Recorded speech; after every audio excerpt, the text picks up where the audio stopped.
मॅप्रो गार्डनबद्दल तर मी खूप काही ऐकलं होतं, पण फायनली मी मॅप्रो गार्डनला जाऊन आलेली आहे आणि बऱ्याच दिवसांपासून ठरवलेली ही मॅप्रो गार्डनला जाण्याची ट्रिप फायनली सक्सेसफुल झाली आहे. तर मी ज्या मॅप्रो गार्डनला गेली होती ते लोणावळ्यामधलं मॅप्रो गार्डन होतं आणि तुम्ही कुठल्या मॅप्रो गार्डनला जाऊन आलात हे सुद्धा मला कमेंट करून नक्की सांगा. कारण आपल्या महाबळेश्वरमध्ये सुद्धा आहे मॅप्रो गार्डन आणि आपल्या लोणावळ्यामध्ये सुद्धा आहे.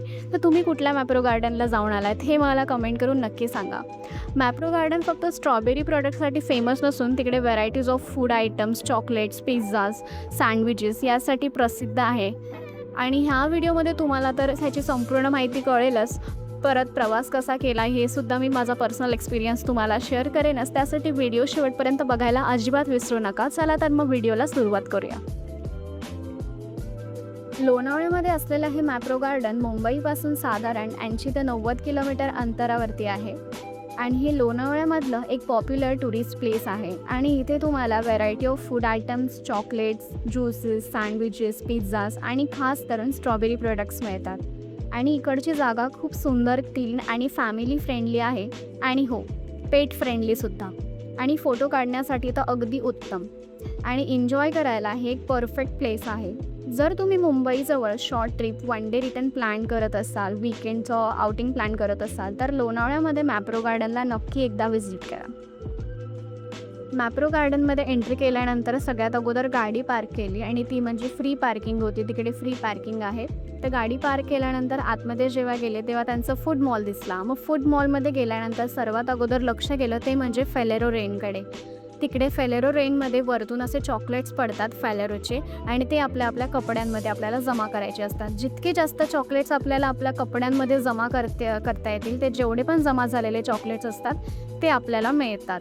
त्यांच्याकडून एक कॅरी बॅगसुद्धा मिळते ज्याच्यावरती स्ट्रॉबेरीची प्रिंटसुद्धा असते. खूप क्यूट असते ती बॅग. तर मी सुद्धा इंटरनेटवरती भरपूर बघितलं होतं, त्याच्यासाठी मी खूपच जास्त एक्सायटेड होते. त्यामुळे मी सुद्धा या गेममध्ये सहभागी झाले आणि ₹198 इतकं ह्या गेमचं तिकीट होतं.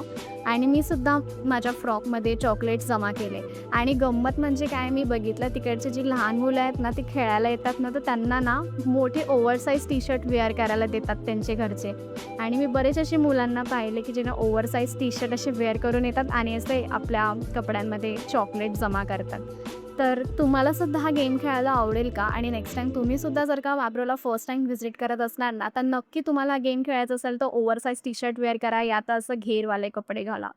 तर तुम्हाला त्याच्या जास्तीत जास्त चॉकलेट्स कलेक्ट करता येतील.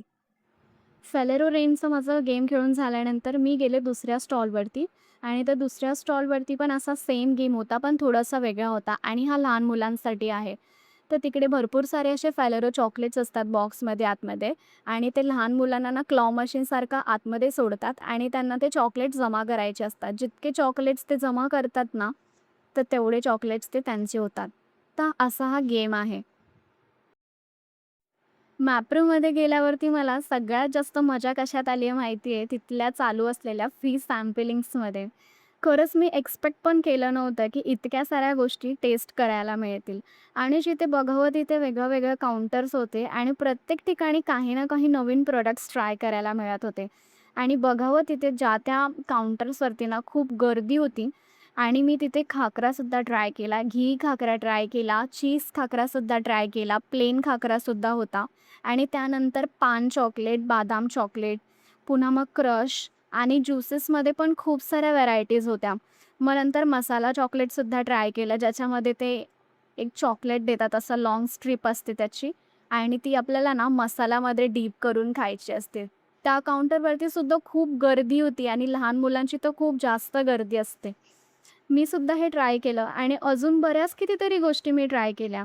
आणि खरंच तुम्ही सुद्धा जर का फूड लवर असाल ना तर नक्की हा पार्ट तुम्हाला खूप आवडणार आहे. हे मिस नका करू अजिबातच.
स्ट्रॉबेरी प्रॉडक्टसाठी पण फेमस आहे. पण सगळ्यात महत्त्वाचं म्हणजे की जिथे लहानांपासून मोठ्याचे सगळेच एक्सायटेड असतात ते म्हणजे तिकडचं स्पोर्ट्स एरिया, तिकडचा गेमिंग झोन. आणि मी सुद्धा तिकडे गेल्यानंतर माझं सॅम्पलिंग वगैरे सगळं ट्राय करून झाल्यानंतर, फोटोज क्लिक करून झाल्यानंतर सगळ्यात पहिले मी सुद्धा स्पोर्ट्स एरियामध्ये गेले आणि तिकडे गेल्यानंतर मी बरेचसे गेम्ससुद्धा खेळले, हरलेसुद्धा आणि फायनली लास्टच्या मोमेंटला जाऊन मी एक प्लशी जिंकला.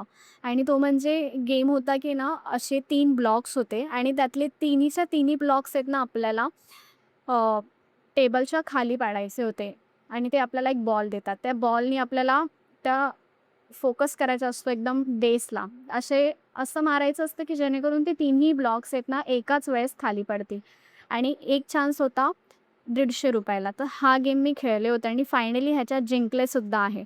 तर एक प्लसही भेटला आहे मला. इकडचा गेमिंग झोन म्हणजे की खूप जास्त सगळे एक्सायटेड असतात आणि तिकडे जिंकलं ना, की ते ना असं बेल वाजवतात आणि असं प्लशी आपल्या हातात फेकतात बिग विनर बोलून. तो एक मोमेंट खूप असा बघण्यासारखा असतो आणि मला एक्स्पेक्ट पण नव्हतं, की मी ह्या गेममध्ये जिंकेल, पण फायनली जिंकले आणि फायनली मला सुद्धा एक पेंग्विन भेटलेला आहे, जो की तुम्हाला पुढे दिसेलच. तुम्ही सुद्धा इकडे जाताय ना, तर हे गेम्स नक्की खेळा आणि तुम्ही सुद्धा हे प्लशेस विन करा. आणि शेवटी मी गेले तिकडच्या कॅफे एरियामध्ये. तिथे ज्यूस, आईस्क्रीम, सँडविच वगैरे होतं आणि तिकडे गेल्या-गेल्या स्ट्रॉबेरी आईस्क्रीम सगळ्यात जास्त फेमस असते. म्हणून मी सुद्धा तिकडे गेल्यानंतर त्यांना विचारलं, की स्ट्रॉबेरी आईस्क्रीम हवी आहे. पण तिकडे त्यांनी सांगितलं, की सध्या ती अवेलेबल नाही आहे, कारण ती सीझनमध्येच अवेलेबल असते. आता सध्या तुम्हाला मँगो आईस्क्रीम मिळेल, ज्याची प्राईस आहे ₹416 आणि इथे बऱ्याचशा अशा गोष्टी आहेत, त्याचं प्राईस तुम्हाला वरती या व्हिडिओमध्ये दिसेलच. तर मी तिकडे काहीच नाही घेतलं. तिथून मी निघाले आणि थोडं फोटोशूट वगैरे केलं आणि नेक्स्ट टाईम जेव्हा पुन्हा स्ट्रॉबेरीचं सीझन सुरू होईल थंडीच्या दिवसांमध्ये नोव्हेंबर या डिसेंबरच्या दरम्यान, मग तेव्हा पुन्हा मी एकदा मॅप्रो गार्डनला जायचा विचार करते सो दॅट मला सुद्धा स्ट्रॉबेरी आईस्क्रीम खायला मिळेल. आता ह्यावेळेस तर नाही मिळालं बिकॉज ऑफ सीझन नाही आहे. बट नेक्स्ट टाईम मी नक्की ही स्ट्रॉबेरी आईस्क्रीम ट्राय करेल. आणि आता बोलूयात आपण प्रवासाबद्दल. कारण हॉनेस्टली हा प्रवास पण तितकाच सुंदर होता. आम्ही बदलापूर काटाई पाईपलाईन रोडवरून कर्जत खोपोली रूटने गेलो आणि पुढे खंडाळा घाट, बोर घाट क्रॉस करत मुंबई-पुणे ओल्ड हायवेने प्रवास केला. आणि खरंच सांगते घाटातला व्ह्यू नेक्स्ट लेव्हल होता. मोठमोठे नागमोडी वळणाचे घाट आणि खाली खोलवरून गाड्या जाताना दिसत होत्या आणि माकडसुद्धा दिसले. घाटातून जाताना आसपासचे सीन्स इतके सुंदर दिसत होते ना, की बस गाडी थांबवून बघत राहावं. रस्त्यात शिंग्रोबा मंदिरसुद्धा दिसलं आणि साधारण हा 3 तासांचा प्रवास झाला आणि वाटेत खंडाळा लेकसुद्धा दिसलं आणि तिकडे बोटिंगसुद्धा सुरू होतं. तर आता आपण बोलूयात मॅप्रो गार्डनच्या टायमिंग्सबद्दल. तर मॅप्रो गार्डन सकाळी 9 वाजता सुरू होतं ते रात्री 10 वाजेपर्यंत सुरू असतं आणि वीकेंडच्या वेळेस हे टायमिंग थोडेसे एक्सटेंड होत असतात.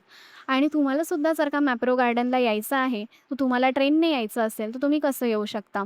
तर जे लोणावळा क्रॉस करून जाणाऱ्या ज्या गाड्या असतात, मेल एक्सप्रेस, त्याने तुम्ही लोणावळ्यापर्यंत प्रवास करू शकता आणि लोणावळ्याला आल्यानंतर तुम्ही बाहेर जे ऑटो असतात, त्यांना तुम्ही सांगू शकता, की Mumbai-Pune old highway वाळवण, Mapro garden.